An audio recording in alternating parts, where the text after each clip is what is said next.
He toppled the king, established an Islamic republic, and took America hostage for 444 days. Even today, Ayatollah Khomeini remains a powerful symbol of hostility towards the US. But there is more to Khomeini's legacy, one that involves the Ayatollah quietly courting two US presidents behind the scenes. The BBC has obtained these newly declassified US government documents showing that Khomeini was playing Cold War politics while calling for revolution. We now know, at critical moments in his long struggle for an Islamic republic, the Ayatollah secretly engaged the Americans, a fact never before made public. His first overture came in November 1963 when Khomeini sent a message of support to the Kennedy administration. Khomeini explained that he was not opposed to American interests in Iran. On the contrary, he thought the American presence was necessary as a counterbalance to Soviet and possibly British influence. Khomeini clearly understood that the Shah stood at a very vulnerable moment, and he was trying to cash in. He was trying to make the Americans believe that he is the alternative. Fast forward 15 years, and he reaches out to another US president, Jimmy Carter. This is January of 1979, the start of a year that would prove pivotal to both nations. Just weeks before Khomeini seized power, both sides were communicating through a secret back channel that had been authorized by Carter himself. And what both sides were saying flies in the face of what we thought we knew about those historic days. These documents reveal that the US was already bracing itself for a change in Iran, saying, "We do not say that the constitution cannot be changed." That meant possibly abolishing the monarchy. For his part, Khomeini assured in writing that the Islamic Republic would not jeopardize vital US interests, specifically that Iran would remain an American friend. The oil flow will continue after the establishment of the Islamic Republic. Also, his message said, "We will not act as an exporter of revolution." Even this pledge from Khomeini's emissary: "You can tell the American Jews not to worry about the Jewish future in Iran." These documents reveal the cleverness of Ayatollah Khomeini. The message that he sends to Carter is perfectly tuned. He seems to know exactly what the American policy was at the time. Khomeini is known to history as an uncompromising leader, but these documents show that in his long quest for power, he was tactically flexible. He played a moderate, even pro-American card to take control. But once change had come, he put in place an anti-American legacy that would last for decades. Kambiz Fatahi, BBC, Washington.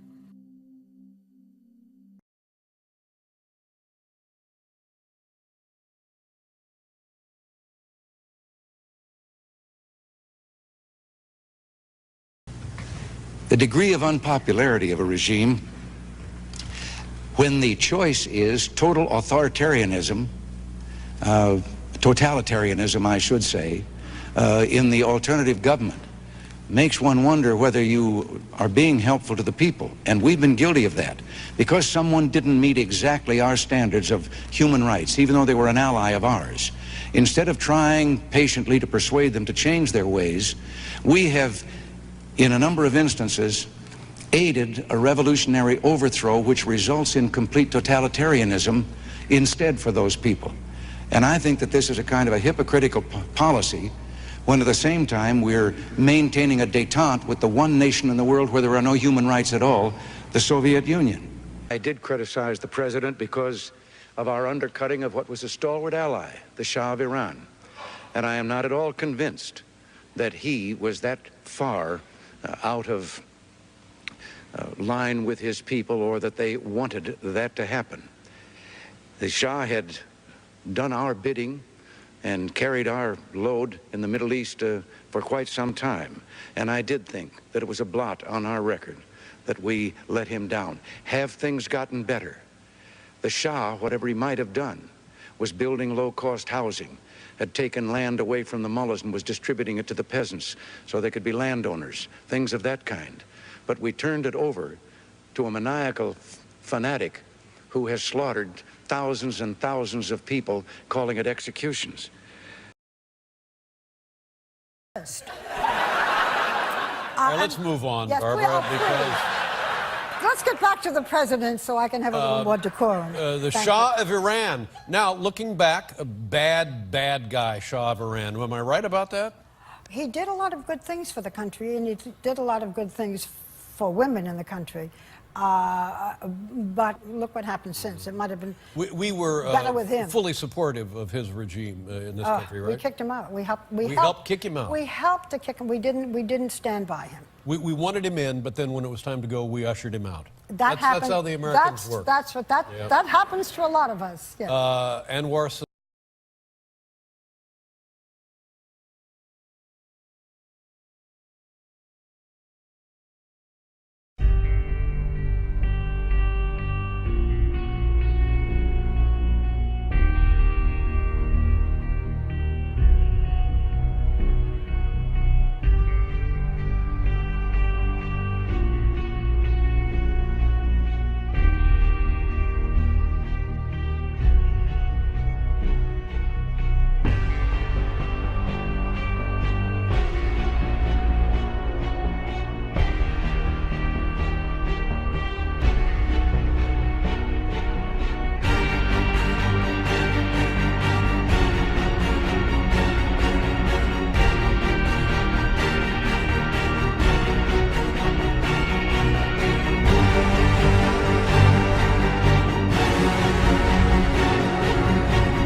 Finally, it's time to put this sick new vape to the test.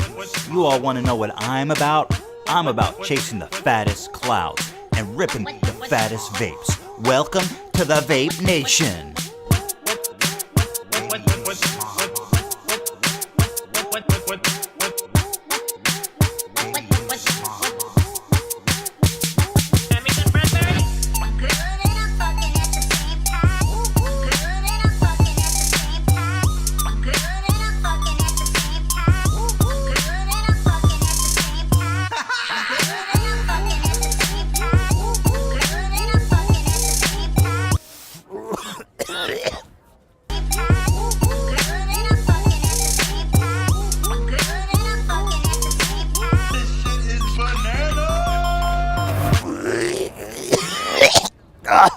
you.